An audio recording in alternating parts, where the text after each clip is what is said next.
Tập 16.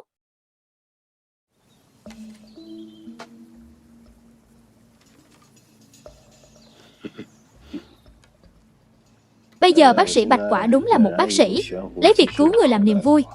Đẩy cái Đan Dương bị rơi xuống núi mà còn cứu được cậu ta. Ông nghĩ thế nào? Ông có thể giải thích một chút không? Cậu có phải cho rằng trên thế giới này, ngoài tôi ra thì không có ai có thể cứu được cậu ta nữa? Tôi cứu cậu ta mới có thể xóa bỏ sự nghi ngờ đối với tôi. Với khả năng của ông có vô số cách để tiễn cậu ta đi. Tôi có thể giết cậu ta trong phòng bệnh, nhưng lúc đó công an đang điều tra xem có phải tôi còn đồng bọn ở Đông Sơn hay không. Cậu cũng không hy vọng tôi có chuyện chứ? Mục tiêu của các cậu chẳng phải là công trình giọt nước sao? Bây giờ không phải đã rõ ràng sao? Tôi đã cứu kế Đan Dương, giành được sự tín nhiệm của họ, cho nên tôi có cơ hội nắm bắt tình hình công trình giọt nước nhiều hơn các cậu. Hóa ra là vậy. Cú mèo đúng là cú mèo. Nhìn xa trông rộng không phải tôi nhìn xa trông rộng. Chỉ không ngờ rằng ông già để lại nhiều kẻ vô dụng như cậu thế này ở Đại Sáu. Làm thế nào, hay là để Sói Tuyết tìm tôi vậy? Sói Tuyết là người ông nói muốn gặp là gặp được sao? Ông ta không gặp tôi vì để tôi tự liên lạc với Đài Loan. Ông nói đùa gì vậy? Ông vẫn có thể liên lạc được với Đài Loan. Cậu biết đây là một câu đùa sao? Cậu có tin không có đám người các cậu thì ông đây vẫn đoạt công đầu như thường.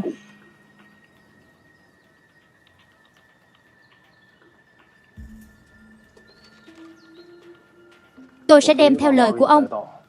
Sói Tiết gặp ông hay không thì là chuyện của ông ấy.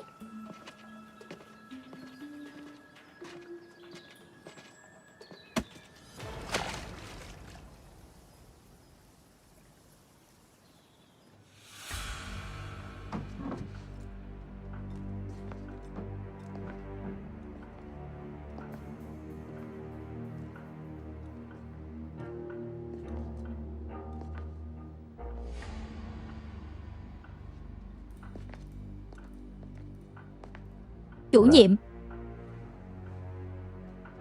tôi đang nghĩ cú mèo này. Lần này toàn bộ quá trình liên quan đến kế Đan Dương, hắn đều hành động bình tĩnh dứt khoát, không hề biểu lộ ra ngoài. Cho dù có sơ hở thì cũng giải quyết một cách nhẹ nhàng. Tôi rất ưng ý. Mạnh hơn nhiều. So với thằng lằn kia của cậu thì cậu ta quá hấp tấp, nhưng không khó để nhận ra. Cúm mèo đang nóng lòng gặp Sói Tuyết. Ngài nghĩ là hắn muốn cướp công hay là có ý đồ gì khác? Tôi nói cho cậu biết, khi cậu không thể hiểu được trái tim của ai đó, điều duy nhất cậu có thể làm là yên lặng theo dõi. Huống chi, chẳng phải chúng ta còn nắm điểm yếu của hắn sao? Có điểm yếu, chúng ta sẽ dùng con gái hắn để khống chế hắn. Cậu nói với Sói Tuyết, hãy nghĩ thêm cách đề phòng phương diện này. Chỗ Diệp Hà thế nào? Rồi thời gian cô ấy qua đó cũng không ngắn. Diệp Hà nói, An, Văn Sơn có thái độ thù địch với chúng ta rất sâu sắc, căn bản không chịu hợp tác.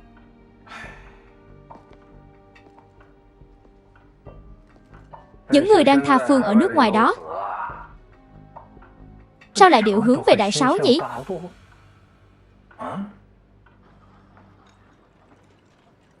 Chị từ từ thôi. Chị đã uống hết nửa giò rồi, mà sao em chưa uống hết chén này? Em không biết uống rượu cho lắm. Chị ăn thêm đồ ăn đi, món này ngon lắm. Chị nhớ ra, lúc mà chúng ta mới quen biết nhau, chị luôn nghi ngờ em, còn nghi ngờ cả ba em. Lần này ba em có thể chuyên tâm điều trị cho Đan Dương. Trong lòng chị rất cảm ơn ông ấy thật đó. Đừng mãi cảm ơn thế, đây là việc của chúng em nên làm mà. Hơn nữa cứu người là bóng vợ của chúng em. Nghi ngờ cũng là công việc của chị mà. Chị nói cho em biết cô giáo chị trước đây nói với chị, Nói bằng Hồng Mai, em phải sửa cái tính này đi. Đắc tội người khác quá nóng tính quá. Đôi khi chị cũng thấy tính cách của mình thực sự không tốt. Ai nói vậy chứ em lại rất thích chị. Em thấy tính chị là ngoài cứng trong mềm, đôi khi còn rất thẳng thắn và dễ thương. Không phải chị. Chị thấy con gái thì nên dịu dàng như nước, giống như em vậy. Dịu dàng như nước.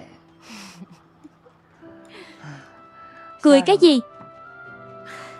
Em cười vì hai chúng ta uống rượu rồi cùng khen nhau ở đây. Thực ra hễ em uống rượu là cười. Em nhớ khi em tốt nghiệp trường y, bạn học chúng em cùng tụ tập uống rượu. Bạn học nói em cười ngây ngô cả buổi tối. Em xem chị nói không sai phải không? Bạn học đều thích tính cách này của em. Tính cách này của em mới khiến mọi người thích. Em cũng thích tính cách của chị. Em thấy Kế Đan Dương, đội trưởng Trần họ đều rất thích tính cách này của chị, còn rất quan tâm tới chị. Tính cách này của chị cũng chính là do họ bao dung cho chị. Cũng có nghĩa là chỉ có em mới có thể thích chị. Chị nói em nè, từ lúc em nhận chị làm chị gái, chị rất cảm động, chưa từng ai nói với chị những lời đó. Chị đừng nói vậy chị Hồng Mai. Sau này nếu như có chuyện gì đó, gặp phải khó khăn nào, đặc biệt là vấn đề liên quan đến em,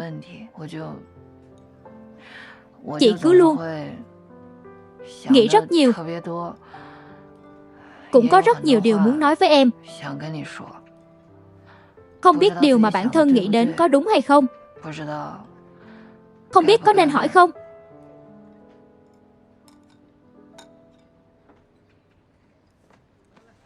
Chị Hồng Mai, chị muốn nói gì thì cứ nói với em đi.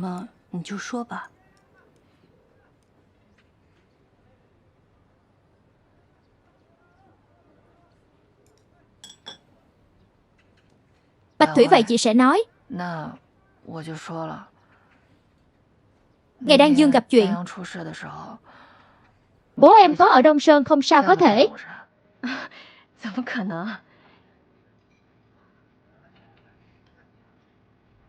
Không phải chị nghi ngờ bố em hại Đan Dương chứ không?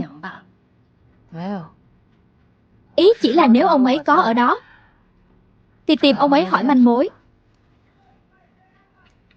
Em cũng hy vọng bố em ở đó. Em cũng hy vọng em có ở đó. Em cũng hy vọng các chị đều ở đó. Như vậy Kế Đan Dương sẽ không xảy ra chuyện. Em tin rằng chị Hồng Mai ra tay thì kẻ xấu sẽ không chạy thoát được. Bây giờ các đồng chí tổ chức công tác đặc biệt đều đang kiểm tra. Cho dù ngày hôm đó đi hái thuốc hay là kẻ người đi chơi, cũng phải kiểm tra, yên tâm đi. Vậy là tốt. Nào em mời chị một chén còn uống nữa à. Chúc chị sớm phá được án.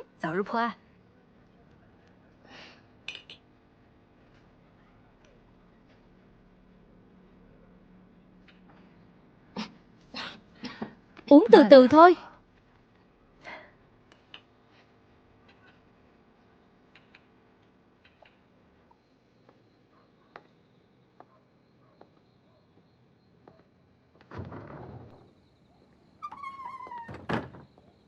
Ai đó, có phải Tiểu Hủy không? Bố là con. Sao con lại chạy về thế? Bố. Bố sao thế, trong người không khỏe hả Tiểu Hủy? Không phải mấy ngày này con ở bệnh viện nhà máy sao? Sao lại chạy về đây? Chị Hồng Mai xin nghỉ giúp con rồi. Nhiều lúc con về thăm bố. Bố sao còn bị sốt vậy, không sao? Bố ra ngoài mặc ít đồ nên bị lạnh. Sao bố lại không biết chăm sóc bản thân mình vậy? Đi con đưa bố đến bệnh viện. Đi bệnh viện gì chứ? Bố là bác sĩ mà. Vừa uống xong thuốc tự đun rồi ngủ một giấc là ổn. Yên tâm đi được rồi. Con cũng bận cả ngày ở bệnh viện rồi. Mệt rồi thì đi nghỉ ngơi đi. Thế bố ăn cơm chưa? Không đói sao lại không đói? Bố nói xem, con mới đi có một ngày mà bố đã thế này rồi. Con đi nấu cơm cho bố. Tiểu Hủy không cần đâu, bố không ăn. Đừng nấu nữa.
Bố, bố làm sao vậy? Không sao, con đừng sợ bố.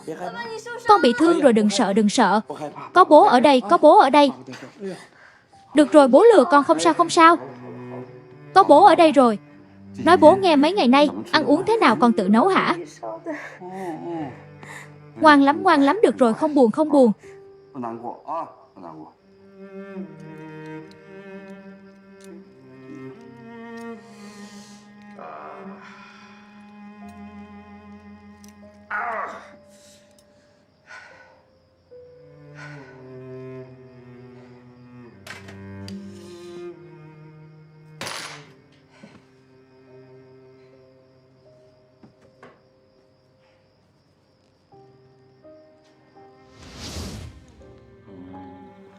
Bố, con đút cho bố. Con đút cho bố. Để kia đi, bố tự ăn, không mỏng manh đến thế đâu. Bố từ từ thôi, để con. Con làm như này khiến bố thành ông lão 70-80 tuổi rồi. Bố nói xem, thật không biết chăm sóc cho bản thân. Uống thuốc mà không ăn rất hại cho dạ dày. Đúng là con gái tốt thật. Khoác vào một chút được. Con ăn cơm chưa? Con ăn rồi. Không nói nhưng đúng là đói thật. Tiểu Hủy sao vậy, con có tâm sự sao?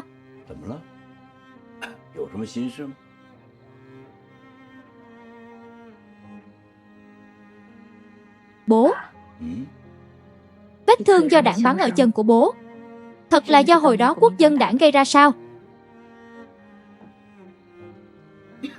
Chẳng phải bố đã nói với con rồi sao? Tại sao đột nhiên lại hỏi câu này?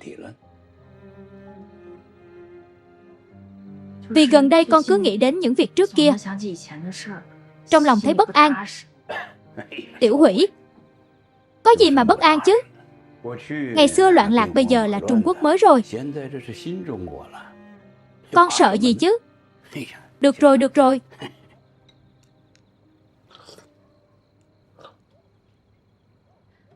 Bố, con hỏi lại bố lần cuối. Hôm đó ở Đông Sơn bố thật sự không thấy Đan Dương sao?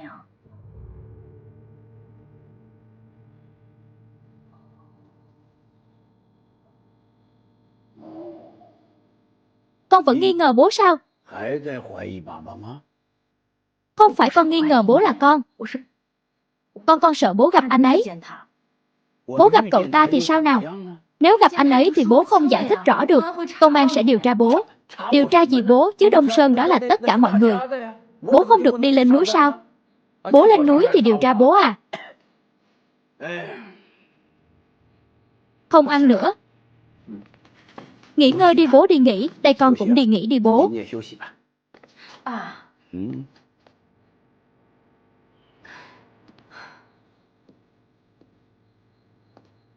Hôm nay chị Hồng Mai hẹn con đi ăn. Chị ấy nói công an sẽ điều tra tất cả mọi người lên núi Đông Sơn hôm đó. Bọn họ nhất định sẽ điều tra đến chú Hắc. Chú Hắc nói với con chú ấy nhìn thấy bố. Bố không giấu được đâu. Bố giấu gì chứ? Bố giấu gì chứ? Bố sao bố?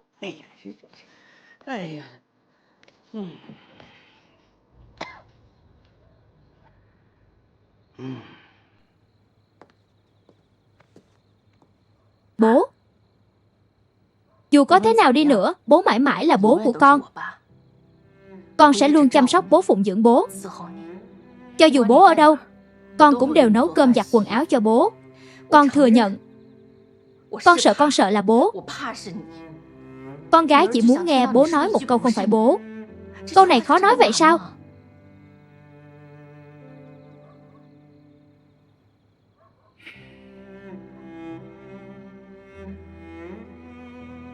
Được, bố nói với con. Không phải bố. Được chưa? Được rồi. Mệt cả ngày rồi, mau nghỉ ngơi đi. Đừng giày vò bản thân nữa, mau đi nghỉ sớm đi.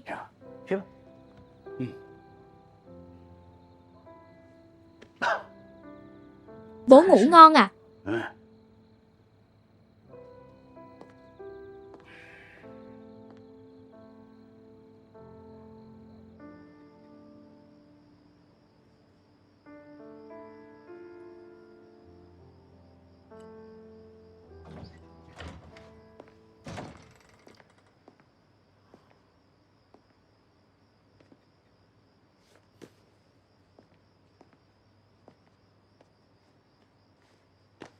Đội trưởng, sao thế, uống rượu à?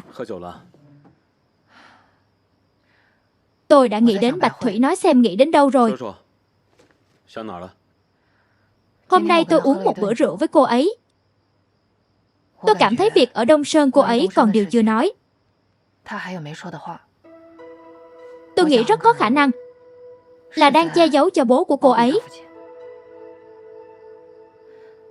Đội trưởng, hôm nay tôi và Đinh Kiệt nhìn thấy loài thảo dược giống như loài ở hiện trường, sự việc ở trong sân nhà của Bạch Minh Hán. Như vậy thì có thể nói lên điều gì chứ? Dù sao Bạch Minh Hán cũng chữa khỏi cho Kế Đan Dương.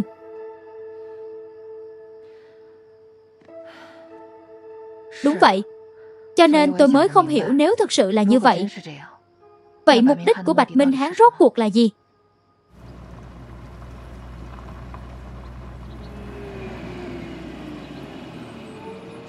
Dừng xe kiểm tra, vui lòng xuất trình giấy tờ.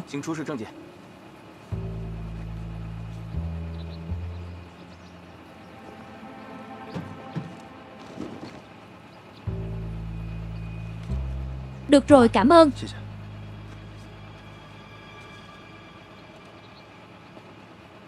Chào ba.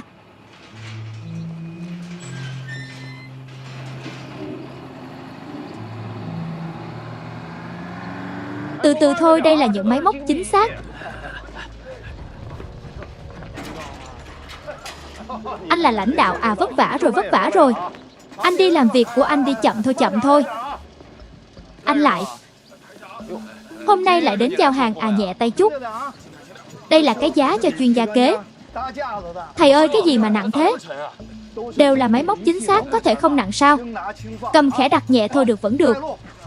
Để hết vào bên trong kho. Gần đây có bận không?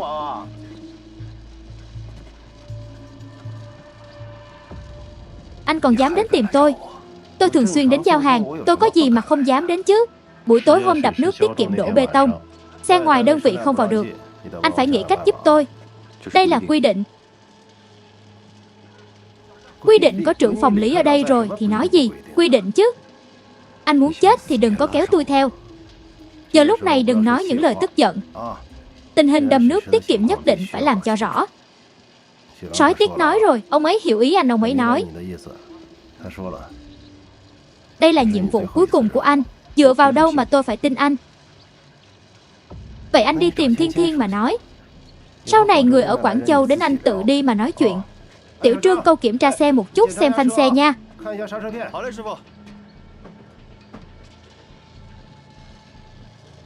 Sao nào?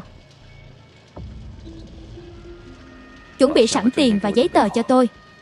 Chuẩn bị lối thoát cho tôi. Không thành vấn đề.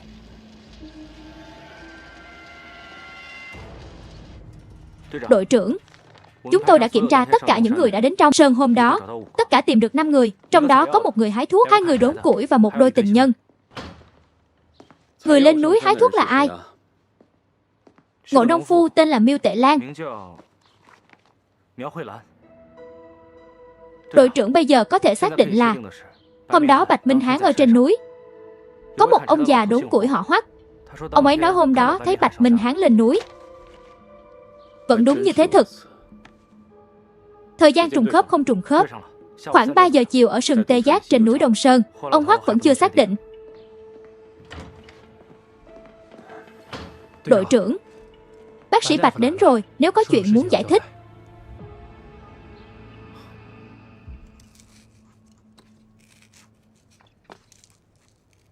Anh tính nửa ngày rồi tính gì vậy?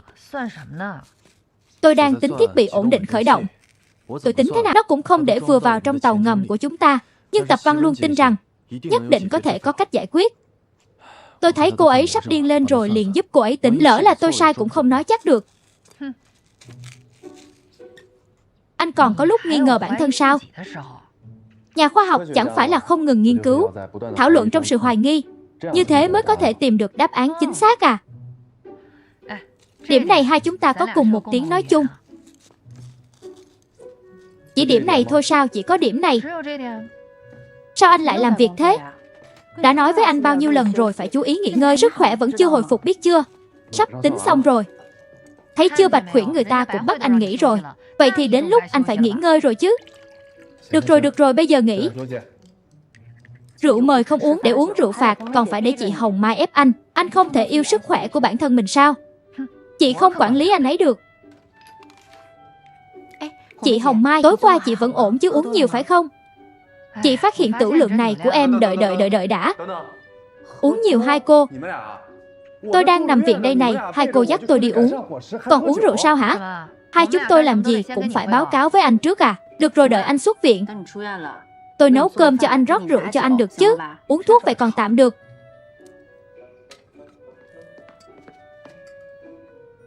Hồng Mai,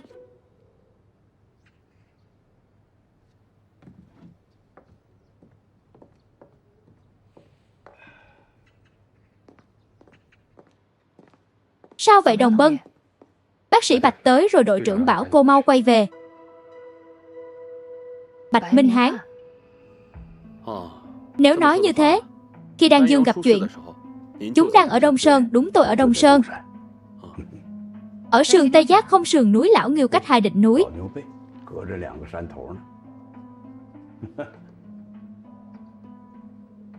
Bác sĩ Bạch, thứ lỗi cháu nói thẳng. Tại sao chú lại tới báo cáo việc này với chúng cháu? Hơn nửa giờ mới báo cáo. Nói ra tôi cũng rất hối hận. Cô xem mấy người 5 ít 7 lượt đến tìm tôi, nghi ngờ tôi. Tiểu Hủy nhà chúng tôi tuy không nói ra, nhưng trong lòng con bé rất lo lắng cho tôi. Mấy hôm nay con bé ăn uống không ngon, ngủ không yên. Thực ra nên trách tôi làm cho việc này phức tạp lên. Chuyện này rất đơn giản. Vì ban đầu tôi sợ, sau khi nói ra sợ vô cớ gây chuyện, rước họa vào thân. Dù gì việc này của chúng ta liên quan đến chuyên gia. Tôi sợ nói không tốt sẽ ảnh hưởng đến tương lai của Tiểu Hủy nhà chúng tôi, nên muốn giấu chuyện này đi.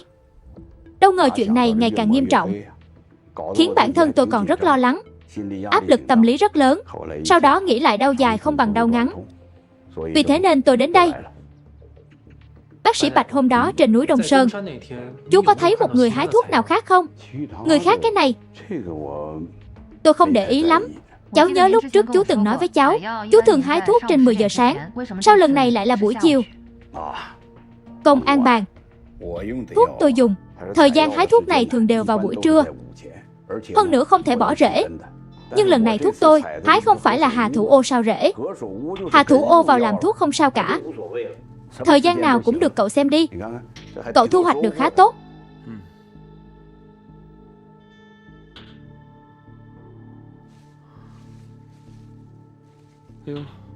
Lúc đó nơi Đăng Vân gặp chuyện, hình như có một loại thảo dược. Tôi thấy trong sân nhà chú cũng có. Đó là trước khi chuyên gia kế gặp chuyện. Người khác bán cho tôi là một phụ nữ trong thôn. Ngoài ra còn muốn hỏi thăm chú một chuyện. Mấy hôm trước chú từng đến hẻm Tuyền Tuyến. Lúc đó có người hô cháy, chú có ấn tượng gì không? Cháy rồi.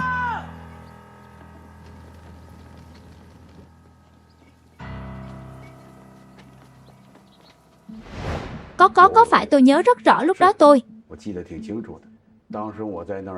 ở đó nghe thấy có người hô cháy. Khi đó tôi vừa thấy muốn chạy qua đó để giúp chữa cháy. Sau đó nghĩ tới cái chân mình, nên thôi không gây phiền phức nữa. Khi đó chú tới đó làm gì? Tôi đến khám bệnh tại nhà khám cho người ta. Vậy xin hỏi chú tên họ bệnh nhân? Bệnh nhân là Phó Hy Hữu, một bệnh nhân cũ của tôi. Bác sĩ Bạch, xin chú tin tưởng chúng tôi. Chúng tôi đã không dễ dàng gì nghi ngờ bất kỳ ai. Đương nhiên rồi, vô cùng cảm ơn chú đã cứu Đan Dương. Phía Bạch Quỷ bên này, chúng tôi sẽ nói chuyện với cô ấy, để cô ấy rút bỏ gánh nặng này. Trong lòng không có quá gì lo lắng nữa. Được, cảm ơn, gây phiền phức cho mọi người rồi. Cảm ơn.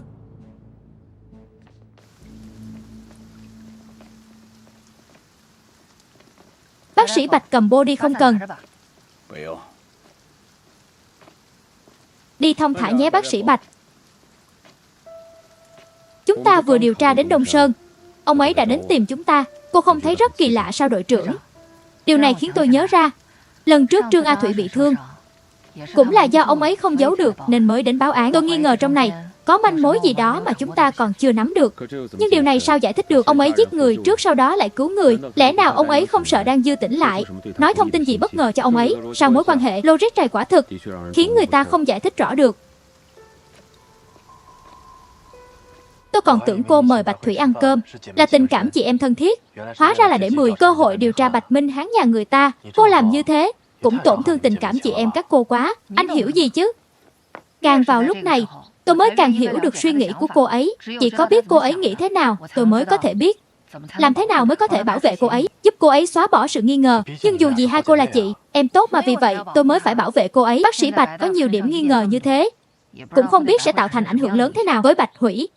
Được rồi, cô kiểu gì cũng nói có lý được, bởi vì tôi nói vốn đã có lý rồi.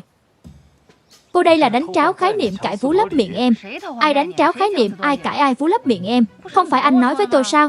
Bất cứ chuyện gì đều phải hoài nghi mới có thể tìm ra chân tướng, phải không? Không nghi ngờ sao tìm được chân tướng? Anh nói thế mà. Tôi mệt rồi.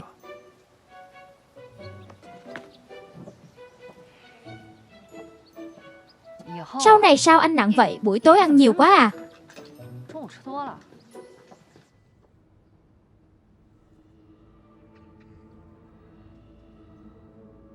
Lão Thương, bức tranh này gửi đến ban tổ chức kiểu gì vậy? Gửi bưu điện chỉ có địa chỉ nhận, không có địa chỉ gửi. Chu Tuấn Giả này vừa muốn ẩn nấp phía sau, lại vừa muốn khoe khoang tài năng của mình. Người này rất kiêu ngạo. Lão Khương, cậu thấy bức tranh này vẽ thế nào? Vẽ rất tốt, kết cấu giống bức tranh Thu. 10 trong tuyển tập tác phẩm đều có vấn đề. Vấn đề của bức tranh này nằm ở cái cây này. Tại sao nó nhất định phải dùng cái cây này để che cửa sổ ở phía sau chứ? Cửa sổ sao cảnh này nhìn quen quá vậy?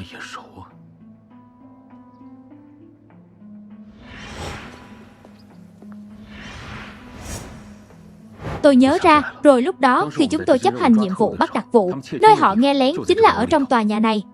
Điều này càng có thể chứng tỏ người này chính là đặc vụ rồi. Đây là đang khiêu khích, quá ngông cuồng. Bức tranh này có thể phản ánh trạng thái tâm lý của người vẽ. Cái này khó nói, nhưng tôi thấy bức tranh này quá u ám. Màu sắc phản ảnh sự u ám trong tâm lý của tác giả. Còn dám dùng tên của Châu Tuấn để tham gia cuộc thi. Có thể thấy Chu Tướng Giả này giống như cục trưởng Quách vậy, rất kiêu ngạo. Lão Hương tiếp tục điều tra hai giáo viên mỹ thuật. Lần trước tìm được là Quách, Đông Dương và lại Trình Thanh Rõ. Còn phải điều tra đơn vị và người liên quan đến mỹ thuật ở toàn thành phố. Rõ. Cục trưởng có cần tổ chức triển lãm tranh nữa không? Hắn dám đến, chúng ta dám tổ chức. Nhưng bức tranh này cậu phải mang đi tham gia triển lãm, thỏa mãn hư vinh của hắn. Rõ.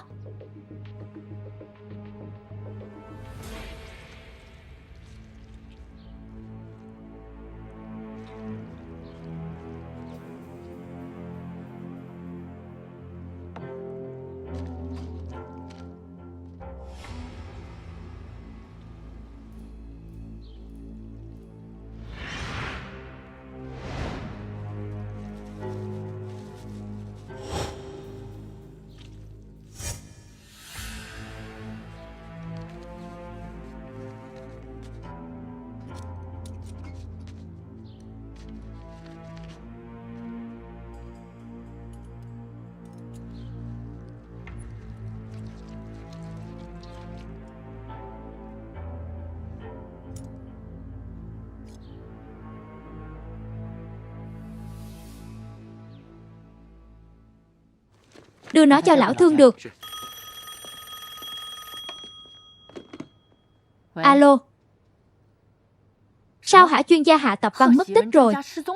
Tôi ra lệnh lập tức không tỏ tin tức, phong tỏa tất cả bến xe, ga tàu và cả đường bộ. Cục Công an phối hợp với tổ công tác đặc biệt dốc toàn sức phá án. Tôi đích thân chỉ đạo.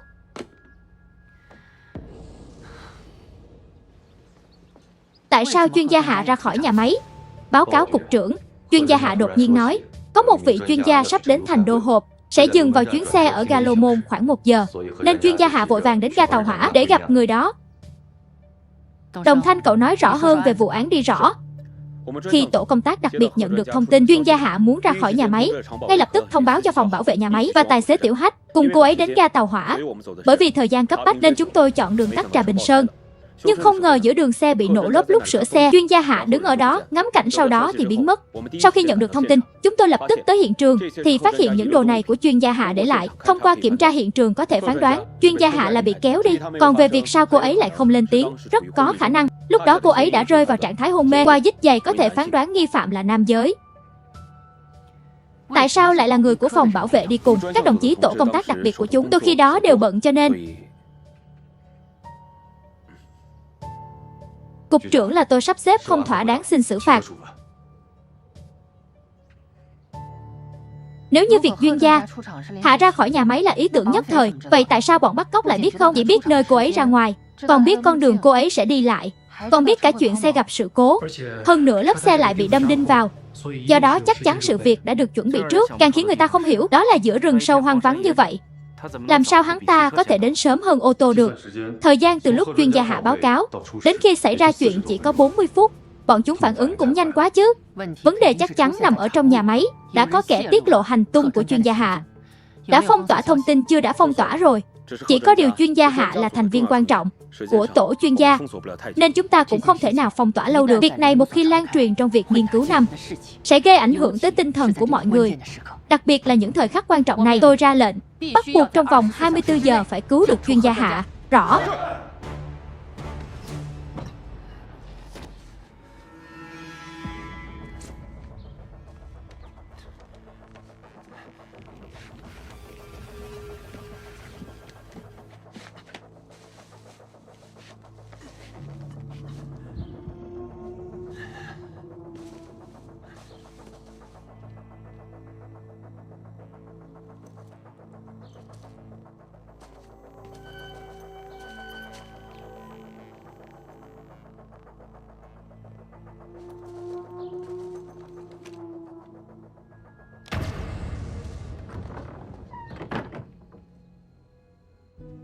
Qua điều tra cho thấy khi Duyên Gia hạ ra khỏi tàu hỏa có nói chuyện với Kế Đan Dương, thầy Ngu cũng có chào hỏi kỹ sư Sở Thư. Kỷ Lộc và Máy cũng biết thông tin này. Tính ra, ngoài tổ công tác đặc biệt thì có khoảng 21 người biết. Đây là còn chưa kể, không biết bọn họ có nói với người khác nữa hay không. Trong số họ có ai ra khỏi nhà máy không? Báo cáo cục trưởng Chương. Mấy người này đều không có ghi chép việc ra khỏi nhà máy. Thế bọn họ có nói điện thoại cho ai không báo cáo? Cô đã điều tra rồi. Có tất cả 17 cuộc gọi điện thoại ra ngoài nhà máy. Tất cả đều gọi từ cơ quan hoặc phòng làm việc.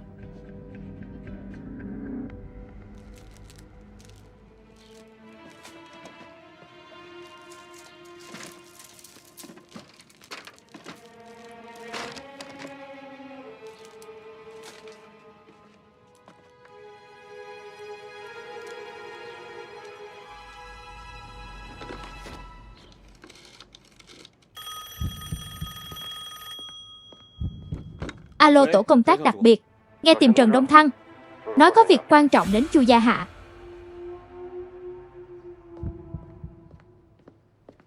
Tôi là đội trưởng Trần, anh là ai?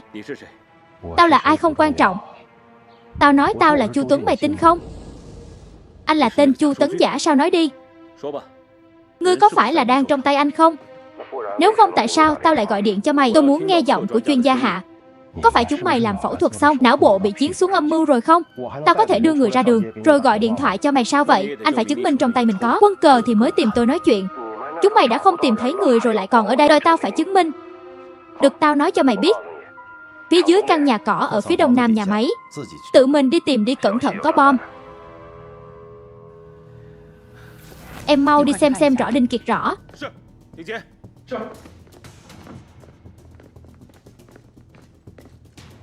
Lý Quang Minh, đây là thời kỳ đặc biệt, toàn nhà máy cần phải nâng cao cảnh giác, không được để kẻ địch thừa nước đục thả câu. Rõ. Trông coi chuyên gia đó cho kỹ vào, hiểu rồi.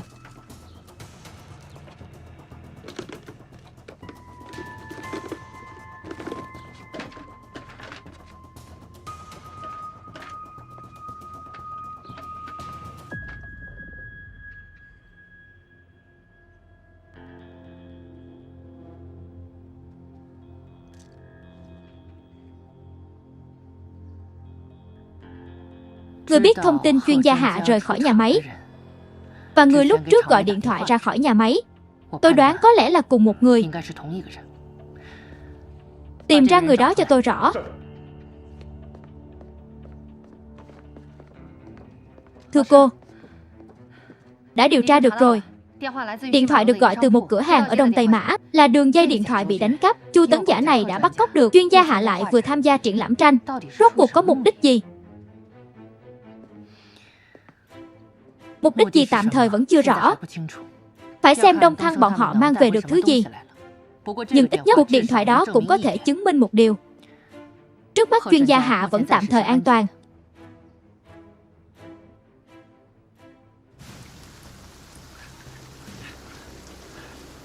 Chính là ở đây cảnh giác rõ. Tôi sang bên kia.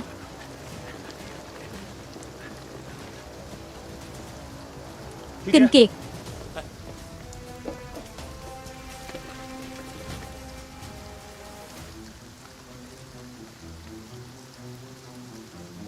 Anh xem đi.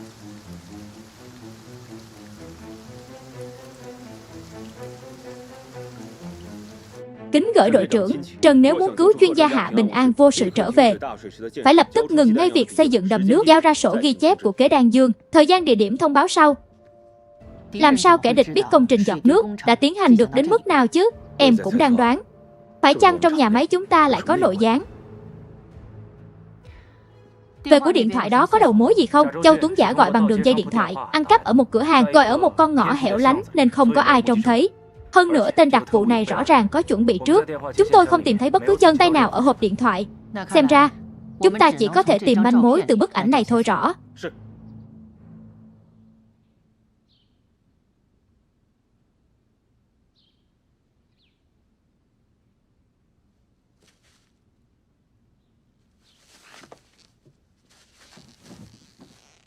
Có ai không, có ai không?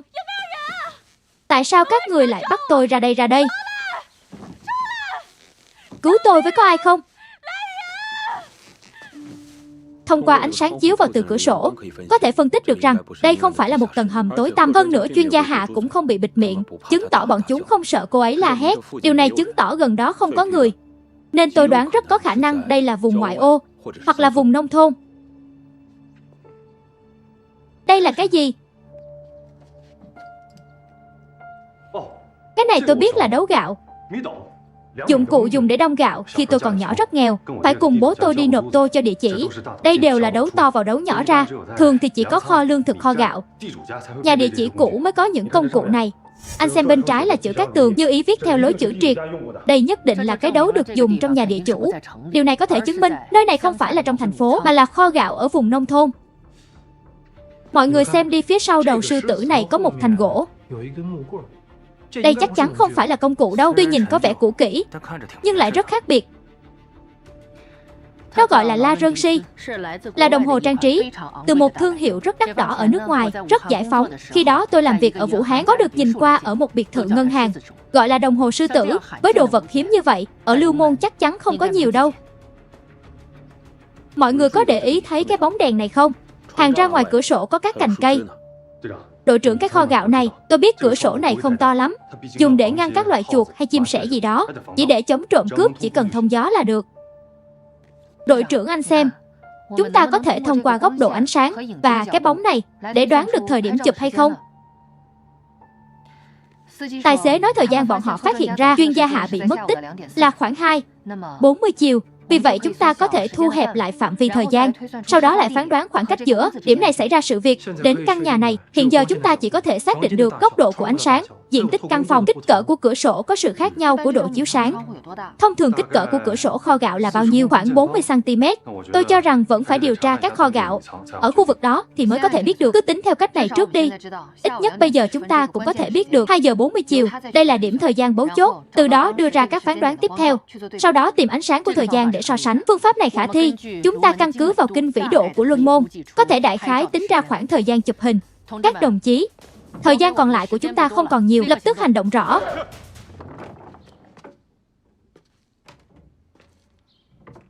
Anh là ai? Tại sao lại bắt cóc tôi? Tại sao lại bắt cóc tôi?